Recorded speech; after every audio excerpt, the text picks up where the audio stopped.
Friends, मैं हूं अखिलेश दुबे। आप सभी को स्वागत है हमारे चैनल नॉलेज हंटर पे। दोस्तों, हम लोग फंडामेंटल राइट्स पढ़ रहे थे, उसका पार्ट 3 हम लोग डिस्कस करेंगे। दो पार्ट डिस्कस कर चुके हैं।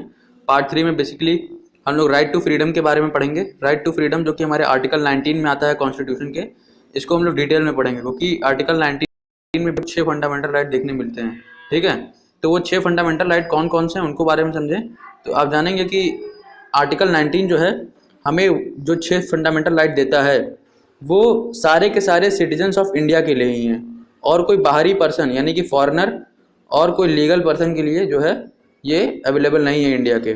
मतलब कि अगर कोई फॉरेन से आया है, ठीक है, या फिर कोई लीगल पर्सन है, जैसे कि कोई शेयर होल्डर ऑफ कंपनी है या फिर कोई कॉर्पोरेशन है, तो वो जो लीगल पर्सन होते हैं इन दोनों के लिए अवेलेबल नहीं है। फॉरेनर और लीगल पर्सन के लिए अवेलेबल नहीं है, ठीक है ना। इनके लिए अवेलेबल है सिर्फ सिटीजन्स ऑफ इंडिया के लिए, ठीक है, जो आम नागरिक हैं यहाँ के। उसके बाद बात करें हम लोग तो right to freedom of speech and expression हमको इसमें देखने मिलता है, ठीक है। बोलने और अभिव्यक्ति की आज़ादी इसमें हमको देखने मिली। Right to assemble peaceably without arms, right to form unions, associations, cooperative societies, right to move freely throughout the territory of India, right to reside and settle in any part of the territory of India, right to practise any profession, occupation, trade, business, ये सब जो है right to freedom में हमें देखने मिलता है, ठीक है। तो ये हमने देख लिया। अब अगली चीज़ क्या है, अब इन सभी राइट्स को जो है हम लोग एक एक करके 6 राइट्स को डिटेल में पढ़ेंगे। लेकिन उससे पहले एक चीज़ समझ लीजिए कि एक और राइट था पहले। ओरिजिनली अगर हम लोग देखें ओरिजिनल कॉन्स्टिट्यूशन में, तो आर्टिकल 19 में बेसिकली 7 फंडामेंटल राइट थे, ठीक है। यहाँ पर 6 ही दिखे हम लोगों ने पढ़े यहाँ पर, लेकिन बेसिकली ओरिजिनल कॉन्स्टिट्यूशन में 7 फंडामेंटल राइट थे। एक फंडामेंटल राइट डिलीट कर दिया गया था यहाँ से 44th constitution amendment act of 1978 के थ्रू, जो कि था right to property, right to acquire, hold and dispose of property. ये एक आपने पढ़ा होगा और हमने शुरुआत में भी इसके बारे में पढ़ा है कि ये जो राइट था इसको 44th अमेंडमेंट एक्ट के थ्रू हटा दिया गया था। अब जो बचे हुए 6 राइट्स हैं, ठीक है, इनको प्रोटेक्ट करता है, इनको प्रोटेक्ट किया जाता है against state actions not private individuals. मतलब कि अगर कोई सरकार ने कोई ऐसा कदम उठाया जिनके थ्रू आपके ये सारे के सारे राइट्स जो यहाँ पर आपको मिले हुए हैं आर्टिकल 19 के अंडर, इनका वायलेशन होता है तो आपको इनके खिलाफ प्रोटेक्शन मिलेगा। लेकिन अगर किसी प्राइवेट इंडिविजुअल ने यानी कोई और आदमी आकर के अगर ये चीज़ें करता है जिसकी वजह से आपके ये राइट्स जो हैं इनका वायलेशन होता है, तो इनके लिए इतना प्रोटेक्शन आपको अवेलेबल नहीं है। क्यों? Because it is not available against private individual action, only against state action, ठीक है। ये चीज़ आपको याद रखनी है। फिर स्टेट जो है कुछ रीजनेबल रेस्ट्रिक्शंस लगा सकता है, ठीक है। रीजनेबल रेस्ट्रिक्शंस लगा सकता है किन चीज़ों पर? ये जो 6 फंडामेंटल राइट्स आपके पास यहाँ पर अवेलेबल है ना, right to freedom of speech, ये सब करके जैसे जैसे हैं, तो इन सभी के ऊपर जो है कुछ बंदिशें लगाई जा सकती हैं, जो कि समय के हिसाब से लगाई जाएंगी। अगर कोई ऐसी परिस्थिति अराइज हो जाती है जब इसको लगाने की जरूरत है तभी लगाई जाएगी, ठीक है। इसी के साथ हम जो पहला फंडामेंटल राइट है उसके बारे में डिस्कस करें तो वो है freedom of speech and expression, ठीक है। तो freedom of speech and expression में क्या है वो समझते हैं। तो अभी जो freedom of speech and expression है इसमें क्या क्या मिलता है, इसमें हर एक सिटीजन के पास राइट है कि वो अपने विचार, अपने व्यूज़, अपने ओपिनियन, अपना विश्वास, बिलीफ, कन्विक्शंस, ये सब जो है बोल करके, लिख करके या फिर किसी भी और माध्यम से दर्शा सकता है। पर इसके ऊपर कुछ रेस्ट्रिक्शंस लगाई जा सकती हैं समय के हिसाब से। कौन कौन सी रेस्ट्रिक्शन हैं? तो बंदिशें कुछ ऐसी हैं कि अगर इंडिया के सोवरेंटी और इंटीग्रिटी पे, ठीक है, एकजुटता पे इंडिया के और इंडिया के रक्षा को लेकर के कोई बात उठती है तब इसके ऊपर लगाया जा सकता है बंदिशें। Security of the state, friendly relation with foreign state, अगर बाहर के देशों के साथ कोई अच्छे संबंध बनाने हैं उसके लिए अगर इसको बंद करना पड़े तो भी बंद किया जा सकता है। पब्लिक ऑर्डर, जिसकी वजह से पब्लिक को परेशानी हो रही हो तो व्यवस्था वापस से अच्छी बनाने के लिए भी इसको इस्तेमाल किया जा सकता है। डिसेंसी और मोरालिटी, यानी कि जो एक कहते हैं ना कि ये चीज़ मॉरल है, ये चीज़ नहीं है, ये नैतिक है, ये नैतिक नहीं है, तो नैतिकता को बनाने के लिए भी ये चीज़ को कर्ब किया जा सकता है, ठीक है। इसके साथ साथ अगर कोर्ट का कंटेम्प्ट होता है यानी कि कोर्ट की बेइज्जती होती है, डिफेमेशन होता है, किसी का मानहानि होता है, ठीक है। इंसाइटमेंट टू एन ऑफेंस, यानी कि अगर इस राइट का इस्तेमाल करके, इस freedom of speech and expression का इस्तेमाल करके एक बड़ी भीड़ को या फिर किसी आदमी को किसी ऑफेंस के लिए, किसी गुनाह करने के लिए जो है भड़काया जाता है तो भी इसके खिलाफ इसमें रेस्ट्रिक्शन लगाया जा सकता है, ठीक है। अब अगला जो राइट आता है वो है फ्रीडम ऑफ असेंबली का। तो फ्रीडम ऑफ असेंबली में क्या है कि हर एक सिटीजन के पास राइट है कि वो एकजुट हो सकते हैं, इकट्ठा हो सकते हैं, पर पीसेबली, यानी कि बिना किसी वायलेंस के साथ और बिना किसी हथियार के साथ, विदाउट आर्म्स, ठीक है। अब इस राइट में क्या क्या आता है, तो इस राइट में है कि आप पब्लिक मीटिंग कर सकते हैं, डिमॉन्स्ट्रेशन कर सकते हैं, प्रोसेशन निकाल सकते हैं, ठीक है। तो ये सारी चीज़ें आप कर सकते हैं इस राइट के थ्रू। अब ये जो भी चीज़ें कर रहे हैं आप, डिमॉन्स्ट्रेशन निकाल रहे हैं पब्लिक प्लेस में, जो भी चीज़ें कर रहे हैं वो सब कुछ पब्लिक प्लेस में होना चाहिए। आप किसी की प्राइवेट, अब ये नहीं कि किसी का प्राइवेट लैंड है आप जा करके वहाँ धरना दे रहे हो, किसी के घर में घुस जाओ, वहाँ धरना देने लग जाओ, तो ये तो प्राइवेट प्रॉपर्टी पे आप कर रहे हो, वो नहीं कर सकते, सिर्फ पब्लिक प्लेस पे कर सकते हो। अब इसके लिए भी कुछ रिस्ट्रिक्शंस हैं। रिस्ट्रिक्शंस क्या हैं? अगर भारत के अखंडता अगर भारत के अखंडता और सोवेरेंटी पे सवाल उठता है तब इसके खिलाफ रिस्ट्रिक्शन लग सकता है। पब्लिक ऑर्डर पर, मतलब कि अगर अराजकता फैल जाती है देश में तो भी इस पे रिस्ट्रिक्शन लगाया जा सकता है फ्रीडम ऑफ असेंबली पे। अब कुछ सेक्शंस हैं जिनको आपको याद करना पड़ेगा, जिनके थ्रू फ्रीडम ऑफ असेंबली पे जो है रुकावटें लगाई जा सकती हैं। जैसे कि अगर हम बात करें सेक्शन 144 की क्रिमिनल प्रोसीजर कोड के, तो section 144 of criminal procedure code क्या बोलता है? तो ये बोलता है कि जो मजिस्ट्रेट है, डिस्ट्रिक्ट मजिस्ट्रेट, ठीक है, वो क्या कर सकता है, वो असेंबली को रोक सकता है। मतलब फ्रीडम ऑफ असेंबली जो यहाँ पे मिली हुई थी, इसके थ्रू अगर आप कोई असेंबली फॉर्म करते हैं जिसके थ्रू पब्लिक मीटिंग ऐसा कुछ होता है, तो उसको वो रोक सकता है। ठीक है, कौन? District magistrate, under section 144 of criminal procedure code. ये आपको याद रखना पड़ेगा। ठीक है, रोक सकता है। कब रोक सकता है? अगर कोई बाधा उत्पन्न करने की उनका मंशा है, या फिर किसी को अनॉय करने की, परेशान करने की मंशा है, या फिर किसी आदमी की जान जा सकती है, उससे दंगे हो सकते हैं, तब ये सब चीज़ें रोक सकते हैं वो लोग। ठीक है, फिर एक और सेक्शन है जिसको बोलते हैं सेक्शन 141 ऑफ आईपीसी, यानी कि Indian penal code. Indian penal code में सेक्शन 141 और सेक्शन 144 किसमें? क्रिमिनल पीनल कोड में।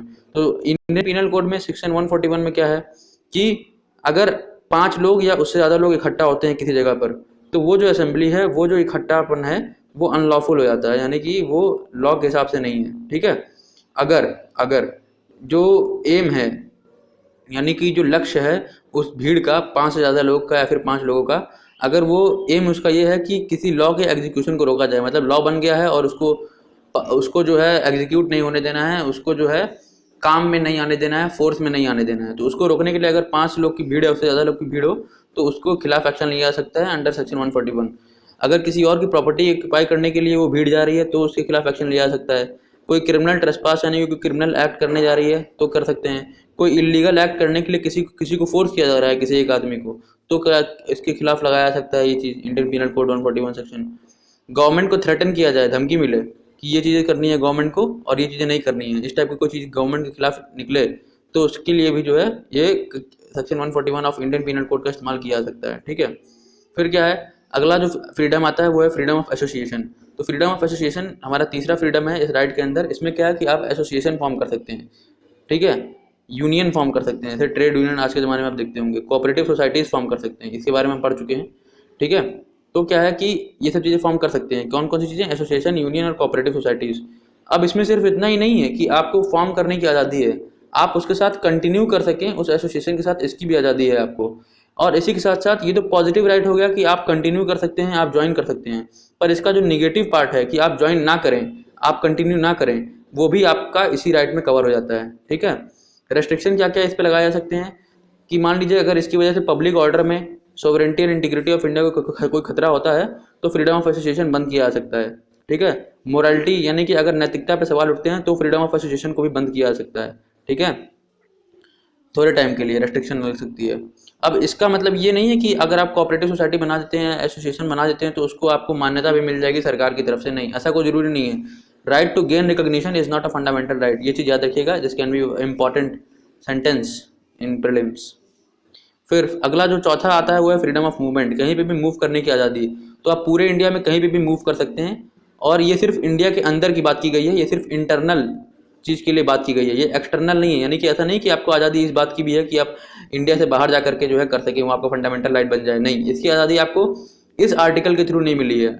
इंटरनली इंडिया के मूव करने की आज़ादी आपको आर्टिकल 19 के थ्रू मिली है, लेकिन एक्सटर्नली मूव करने की आज़ादी आपको आर्टिकल 21 यानी कि right to life and personal liberty के थ्रू मिली है।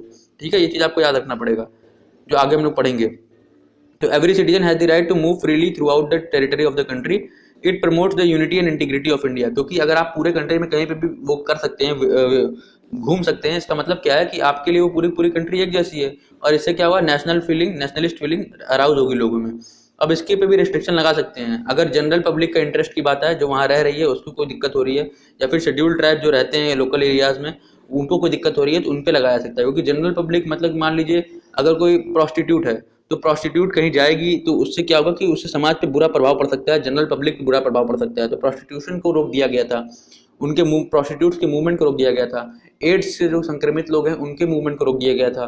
ठीक है। तो ये सब इंटरेस्ट ऑफ जनरल पब्लिक के थ्रू रिस्ट्रिक्शन लगाए जा सकते हैं। और शेड्यूल्ड ट्राइब के इंटरेस्ट को क्यों लेते हैं कि भाई अगर शेड्यूल्ड ट्राइब जहाँ रहते हैं वो अपना कल्चर अपने तरीके से वहाँ पर रहना चाहते हैं, तो अगर कोई बाहरी आदमी जाकर के उनको डिस्टर्ब करता है, उनके बाहरी आदमी के मूवमेंट की वजह से उनको डिस्टर्बेंस होती है, तो इसके इंटरेस्ट के लिए कि शेड्यूल्ड ट्राइब का इंटरेस्ट प्रिजर्व रहे, ठीक है, कंजर्व रहे, तो उसके लिए जो है वहाँ पर उसमें रिस्ट्रिक्शन लगाया सकता है कि आप वहाँ मूव नहीं कर सकते, ठीक है। अब ये जो आर्टिकल है ये सिर्फ इंटरनल डिमेंशन को ही प्रोटेक्ट करता है फ्रीडम की। इंटरनल डिमेंशन मतलब कि आप पूरे पूरे इंडिया में कहीं पे भी घूम सकते हैं। बाहर के लिए इस आर्टिकल में नहीं लिखा हुआ है। बाहर के लिए आपको आर्टिकल 21, अगर बाहर आप जाना चाहते हैं देश के, तो वो जो एक्सटर्नल डिमेंशन है मूवमेंट का, वो आर्टिकल 21 डील करता है, जो कि हम आगे पढ़ेंगे अगली वीडियो में, ठीक है। फिर होगा फ्रीडम ऑफ मूवमेंट। अगला आता है फ्रीडम ऑफ रेसिडेंस, यानी कि रहने की आज़ादी। तो टेम्परेरीली रहने की आज़ादी, जो जिसको बोलते हैं राइट टू रिसाइड, और परमानेंटली किसी एरिया में सेटल करने की आज़ादी, राइट टू सेटल, वो दोनों ही आपके पास किसी भी पार्ट ऑफ कंट्री में, कंट्री किसी भी पार्ट में आप परमानेंटली सेटल कर सकते हैं, टेम्परेरीली सेटल कर सकते हैं, वो आपकी मर्जी है। इससे क्या होता है कि नेशनलिज्म की फीलिंग प्रमोट होती है और जो इंटरनल बैरियर्स हैं स्टेट में वो खत्म हो जाते हैं, ठीक है। अब इस पर भी रिस्ट्रिक्शन लगाया जा सकता है, वही पुराने वाले रिस्ट्रिक्शन जो कि मूवमेंट पे लगे हुए थे, वही रिस्ट्रिक्शन यहाँ पे भी लागू हैं, interest of general public and interest of scheduled tribes, ठीक है। इन दोनों ही रिस्ट्रिक्शंस के थ्रू ये इसको कंट्रोल किया जा सकता है, फ्रीडम ऑफ रेजिडेंस को, ठीक है। फिर आता है फ्रीडम ऑफ प्रोफेशन, ठीक है। तो फ्रीडम ऑफ प्रोफेशन में क्या है, ये एक काट दीजिएगा, ठीक है। फ्रीडम ऑफ प्रोफेशन में क्या है कि सारे के सारे सिटीजन जो हैं इंडिया के, ठीक है, they have the right to practise any profession. वो किसी भी प्रोफेशन में, किसी भी जॉब में, किसी भी सर्विस में जा सकते हैं, या फिर किसी भी बिजनेस को ऑक्यूपेशन को, ट्रेड को कैरी ऑन कर सकते हैं, ठीक है। इसके लिए उनकी पूरी आज़ादी है। पर इसके ऊपर रिस्ट्रिक्शंस क्या क्या हैं और इसके लिए शर्तें क्या क्या हैं। रिस्ट्रिक्शंस बोलिए या फिर कंडीशंस बोलिए, दोनों एक ही चीज़ें हैं। तो ये क्या क्या हैं इनकी आपको पढ़नी पड़ेंगी। पहली चीज़ है कि स्टेट जो है क्वालिफिकेशन प्रिस्क्राइब कर सकता है। अब ये नहीं कि आपको आज़ादी मिली हुई है कि आप कोई भी जॉब में जा सकते हैं, तो आप बस चल दिए इंजीनियरिंग में कि इंजीनियर हैं हम, आज से हम इंजीनियर हैं, 12वीं पास किए नहीं, आज से इंजीनियर हैं, और चल दिए इंजीनियरिंग करने, या फिर इंजीनियर बन गए हैं, इंजीनियरिंग का ऑक्यूपेशन लेके बैठे हुए हैं, वो नहीं कर सकते आप। तो स्टेट ने क्या कर रखा है कि क्वालिफिकेशन प्रिस्क्राइब कर रखा है कि आपको कोई इंजीनियरिंग ग्रेजुएट होना पड़ेगा। तो क्या है क्वालिफिकेशन है कि आपको इंजीनियरिंग ग्रेजुएट होना पड़ेगा, डॉक्टर में ग्रेजुएट होना पड़ेगा, तब जा करके आप कहीं ना कहीं उस चीज़ को परस्यू कर सकते हैं। तो स्टेट क्या कर सकता है कि क्वालिफिकेशन प्रिस्क्राइब कर सकता है, ताकि जो क्वालिटी है उस प्रोफेशन की वो ना गिरे। फिर स्टेट जो है खुद से कोई ट्रेड, बिजनेस या फिर इंडस्ट्री या फिर जो है सर्विस अपना चला सकता है खुद से। उसको स्टेट को इस बात से कोई फर्क नहीं पड़ता कि सिटीजन्स अपना ट्रेड चला रहे हैं, बिजनेस चला रहे हैं कि नहीं, लेकिन स्टेट अपना चला सकता है, ये स्टेट के पास राइट है, ठीक है। और वो सिटीजन्स को इस चीज़ से एक्सक्लूड कर सकता है। एक्सक्लूड करने का मतलब है कि सिटीजन्स को अपने ट्रेड में रखे, बिजनेस में रखे या ना रखे, वो उसकी मर्जी है, वो उसका शर्त है। वो चाहे तो एक्सक्लूड कर सकता है, वो चाहे तो एक्सक्लूड ना करे, वो चाहे तो पार्शली एक्सक्लूड करे, वो चाहे तो पूरी तरीके से एक्सक्लूड कर दे सिटीजन्स को अपने ट्रेड से, बिजनेस से, इंडस्ट्री से। और स्टेट जो है अपनी मोनोपोली को जस्टिफाई करने के लिए रिक्वायर्ड नहीं है, यानी कि उसके ऊपर कोई भी बंदिश नहीं है कि वो अपनी मोनोपोली यानी कि सिर्फ हम ही कर सकते हैं, सिर्फ हम ही बिजनेस कर सकते हैं। स्टेट ऐसा बताने के लिए कि क्यों हम ही बिजनेस कर रहे हैं, उसके लिए जस्टिफाई करने के लिए रिक्वायर्ड नहीं है। जैसे कि आज तक आप देखते हैं कि रेलवेज में सिर्फ और सिर्फ सरकार ही अपना सिक्का जमाए हुए है, उसके ऊपर मोनोपोली है रेलवेज के ऊपर। तो इसका मतलब क्या है कि कोई और प्राइवेट फर्म इस पे आकर के नहीं कर सकता इस चीज़ पे ट्रेड, रेलवेज पे। तो इसका मतलब क्या है कि state is not required to justify its monopoly.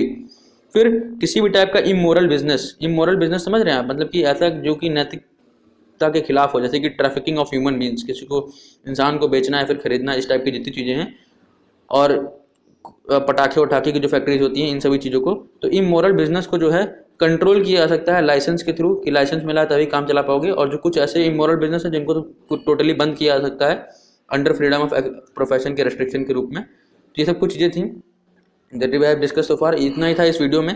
अगली वीडियो में हम लोग आर्टिकल 20, 21, 22 और 23 पढ़ेंगे, 24 भी पढ़ेंगे।